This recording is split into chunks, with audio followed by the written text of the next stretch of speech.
This is going to be a video tutorial on how to enable or disable Autostart on the Opera web browser. I will be using a desktop PC for this.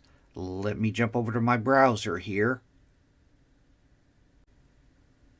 I have the Opera web browser opened up now. To enable or disable Autostart, it's very easy to do. The first thing you want to do is open Settings. I'm going to go off to the upper left-hand corner, up to the little red O. I'm going to click on the red O. Then I'm going to go down to where it says Settings. And I'm going to click on Settings.